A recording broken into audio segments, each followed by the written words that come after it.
मंडळी, मराठी व हिंदी सिनेसृष्टीत आपल्या अभिनयानं प्रेक्षकांची मनं जिंकणारा अभिनेता गश्मीर महाजनी त्याच्या वैयक्तिक आयुष्यामुळं अनेकदा चर्चेत असतो.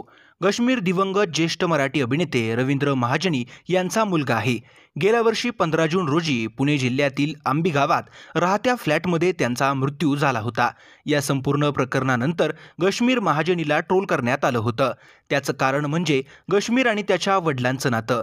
गश्मीरचे वडील त्याच्यापासून दूर पुण्यात एकटेच राहायचे. त्यांनी गश्मीरला कॉल्स, मेसेजवरून ब्लॉक देखील केलं होतं. आता पुन्हा एकदा एका मुलाखतीत त्यानं या विषयावर खुलासा केला आहे. वडिलांच्या निधनानंतर गश्मीर खूप हवालदिल झाला होता. गश्मीर म्हणाला, माझ्या आयुष्यात असे काही क्षण आहेत जे सांगायला देखील मला कठीण वाटतं. मला आठवतंय की वडिलांच्या निधनाच्या 2 आठवड्यानंतर आई आजारी पडल्यावर एका रात्री माझं आणि तिचं खूप मोठं भांडण झालं होतं. एकदा तर मला माझं आयुष्य संपवावंसंच वाटलं होतं. मी एका रात्री टेरेसवर गेलो आणि माझ्या मनात माझं आयुष्य संपवण्याचा विचार आला, कारण मला ते सगळं सहन होत नव्हतं. पण अचानक माझ्या डोक्यात असा विचार आला की मला एक मुलगा आहे जो 5 वर्षाचा आहे. त्याची जबाबदारी माझ्यावरच आहे. नशिबानं माझी पत्नी आणि मुलगा तिथे माझ्या बाजूला पुण्यातच होते.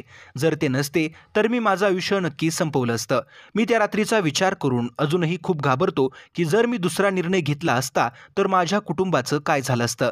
दरम्यान या मुलाखतीमध्ये गश्मीरनं अशा बऱ्याच गोष्टींचा उलगडा केला आहे. त्याशिवाय त्याला या सगळ्या प्रकरणामुळे झालेला त्रास आणि समाज माध्यमांवरील लोकांच्या कमेंट यावरही गश्मीरनं मनमोकळेपणानं भाष्य केलं आहे. तर मंडळी, व्हिडिओ आवडला असेल तर लाईक करा व मनोरंजन विश्वातील बातम्यांसाठी चॅनल सबस्क्राईब करायला विसरू नका.